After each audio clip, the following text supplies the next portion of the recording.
What up YouTube, Mitch here with another tutorial video. This video is going to be about basics to EQ, things you should be looking out for, things to do, some general rules, and maybe a tip and trick at the end.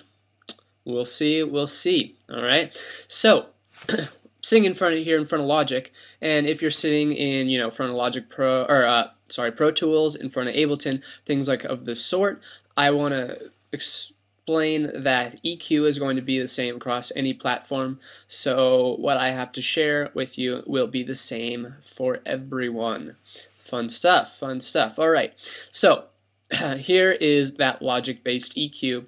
It's going to look pretty similar to yours if you are in another platform. So, yeah, fun stuff. Alright, so there's a couple rules that I want to explain here for EQ. Number one, EQ is a give and take. You increase gain at one frequency, you take away gain at another frequency. You don't want to be changing the overall volume with a channel EQ and equalizers, things of the sort. You want to just be changing how that instrument is being heard through Logic or in whatever platform you're using, okay? Tip number one. Tip number two, do not ever go extremely crazy with the channel EQ. Okay, you don't want to be increasing certain frequencies anywhere above 10 decibels, 15 decibels. That is crazy, unheard of. You just don't want to be doing that kind of stuff. That's obviously going to be changing volume when you get into that kind of give and take, and you do not want to be doing that. Stay very close to the center line. I would suggest anywhere between 4 to 6 to 7, maybe at the most, of an increase and decrease on certain frequencies. So be careful about how much you change the actual audio file, the actual sound on that track with an EQ. Okay, be careful. Alright, and what a lot of people just starting out with Logic and just starting out understanding EQ is that they say, I can't hear the difference between something like this and something like this. And that's going to be the difference between someone who's had a lot of experience in EQ and someone who hasn't. They are able to hear the difference between these two different things, okay? And that's what I'm going to try to help you understand today, is how to find those certain frequencies that need to be exploited, aka need to be increased, and those certain frequencies that need to be killed a little bit, aka decreased a little bit. Okay? And to do that, one of the basic things that I love using, and I feel like most people should take into account, I guess, is to increase a certain band all the way, okay? And increase the slope a lot, okay? So you have this single filter band on this track, and then you can move this frequency back and forth to find the frequencies that you like and don't like while that track is being played. And I will model that for you right now. I have this guitar right here. I will unmute it. I will open up its channel EQ, and I will do the exact same thing that I just did, increase decibels, increase slope, and I'm going to move around this frequency, this band, to find certain frequencies that I like and certain frequencies that I don't like. And I will mark them in my head mentally as I do it.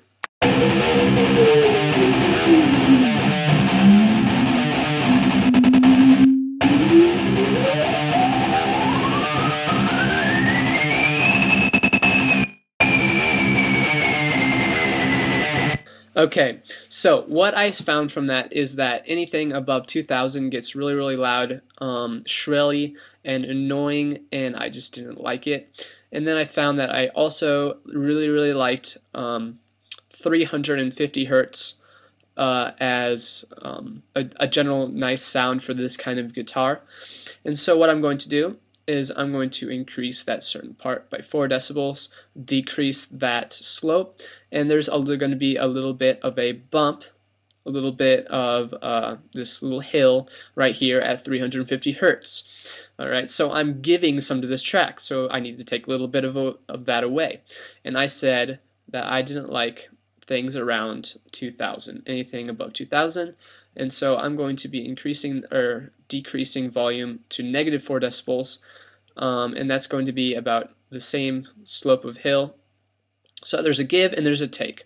And a lot of the times on most things, not on bass, not on kick, not on cymbals, but there is going to be a high cut and a low cut on these, just generally because you don't want all kinds of instruments muddying up your high and your low frequencies.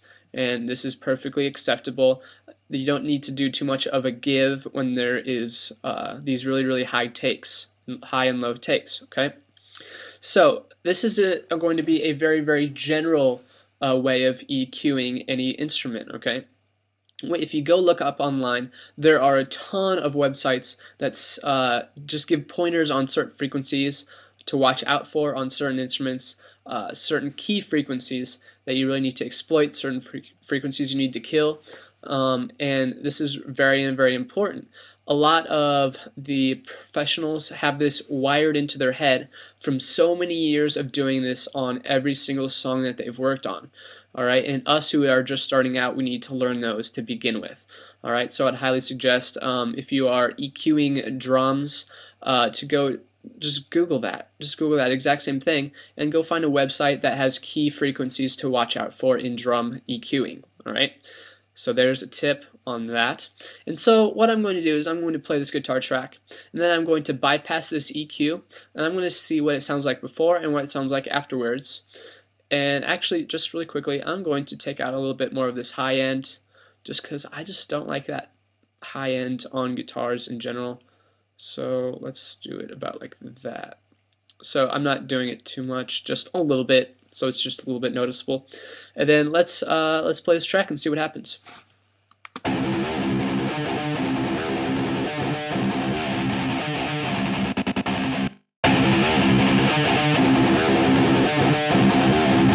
So you can tell a definite difference between before EQ and after EQ, and it sounds a lot better, in my opinion, after EQ.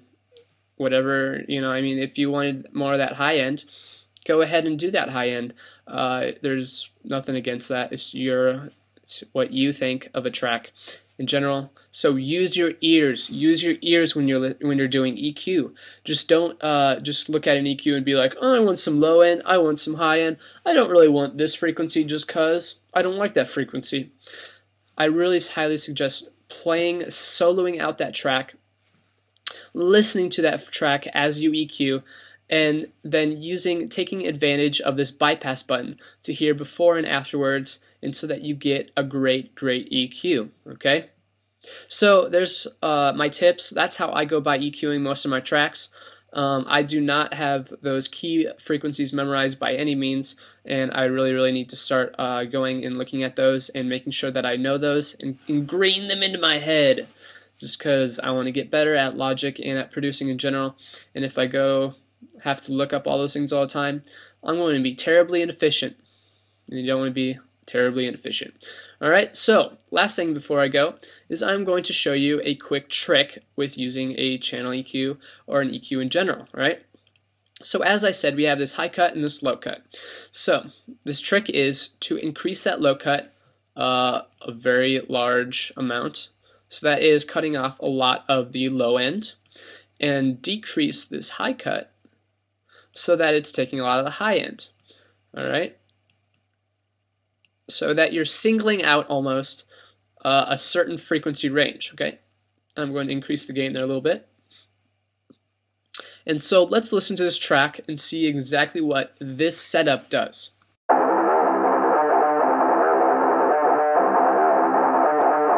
Alright, so it's a very interesting sound. And turns out a lot of people, a lot of producers, and you can hear this in a lot of songs, they do this on vocals. They key out a certain frequency range and just have it live in there. It's almost a filter effect, and it is a very cool filter effect to use because it's very clean. It's a very clean effect. It doesn't muddy up the low end. It actually helps clear up the low end and the high end just a little bit, and it's a cool effect to use just in general. So I would suggest if you are looking for a little bit of something to do to make that just a little bit extra in your track, maybe try putting a filter on it just like the way I showed you. Why not? Why the hell not? Okay, so Everyone, thanks for watching. If you have any comments on this video, hit me up in the comments below. Hit me up in a message. I will be sure to answer those questions. And if you have any suggestions on future videos, I will be sure to make a video of those if it's good enough, which I'm sure it will be. And then please rate and subscribe like always, because this is YouTube and everyone on YouTube asks that. And I'm going to conform and ask you the same thing. Alright? And then, I don't think I have anything else to say. So peace out.